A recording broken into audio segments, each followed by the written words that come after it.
तो दोस्तों नमस्कार प्रणाम। देखिए हम लोग आज घर जा रहे हैं रंभाकर के स्टूडियो में, रंभाकर के चैनल में आप लोग का स्वागत बा, प्रणाम बा, नमस्ते बा। आज हम लोग रंभाकर के रूम छोड़ के जाइए और रंभाकर इतना वीडियो बना लीन है, अगर ये वीडियो वायरल ना भई तो भैया डाल इज्जत का सवाल बा। इतना ये वीडियो को वायरल कह दे कि रंभाकर दोबारा ना कहे कि वीडियो बना दे भैया हमारा चैनल वायरल हो जाए। इतना मार दे कौन है? अरे आयुर्वेदा रंभाकर कॉमेडी में घुस के कॉमेडी कह के भाई लाते रंभाकर कॉमेडी, यही है रंभाकर। अयो जान दिवाकर शर्मा के छोट भाई रंभाकर शर्मा हुआ, दिवाकर जी खड़े हैं देखे। हाँ अच्छा एक बात और जान लो भैया, जब से हम आए हैं सेट पे तब से दिवाकर जी वीडियो में दिखने लगे। पहले शर्माते थे। अब भाई जाइए ना।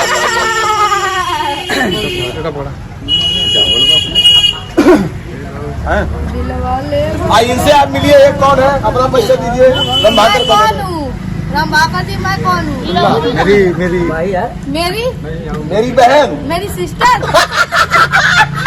अब आप मैं बताइए। रंभाकर की सिस्टर हूँ। तो आप लोग उनका चैनल को इतना आगे बढ़ा इनसे ले दीजिए कि एकदम मजा आ जाए। इनका आप कौन है? रंभाकर तेरे गाँव को। हाँ बोलिए कहाँ है?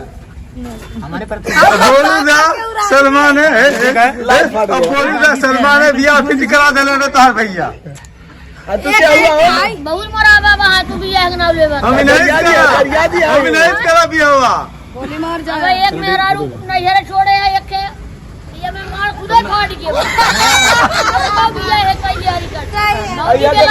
हमारा फाड़ गया। चंदा भाजी से भाई और चंदा भाजी आपको कुछ कह दी? दीदी है उनका। दीदी हो जब सब भैया दीदी रखला है तो का हुआ? एक बाजी लखैरा है, बहुत सपोर्ट हम लोग। कौन है? बाजी लखैरा लखैरा घाट बटलो वाला लखैरा घाट कमो करा ये लखैरा बेचारा हम लोग का पानी खाना ध्यान दे रहा था, बहुत बहुत मेहनत किया। बहुत अच्छा लगता है। हाँ बिल्कुल। आई और है निरा हुआ। भैया लोग नमस्ते। तो दोस्तों नमस्कार प्रणाम। हमें अवधि लोक गायक करमचंद याती अयोध्या फैजाबाद से पूरी टीम यहाँ पर जुटी हुई है। आज हम लोग का लास्ट है 10वें 11वें दिन हम लोग जा रहे हैं। प्रभाकर का ये यूट्यूब चैनल में आप लोगों का स्वागत है। इनका ब्लॉग बन रहा है, आप लोग प्यार आशीर्वाद दीजिए। नमस्कार, चलिए ओके, लव यू।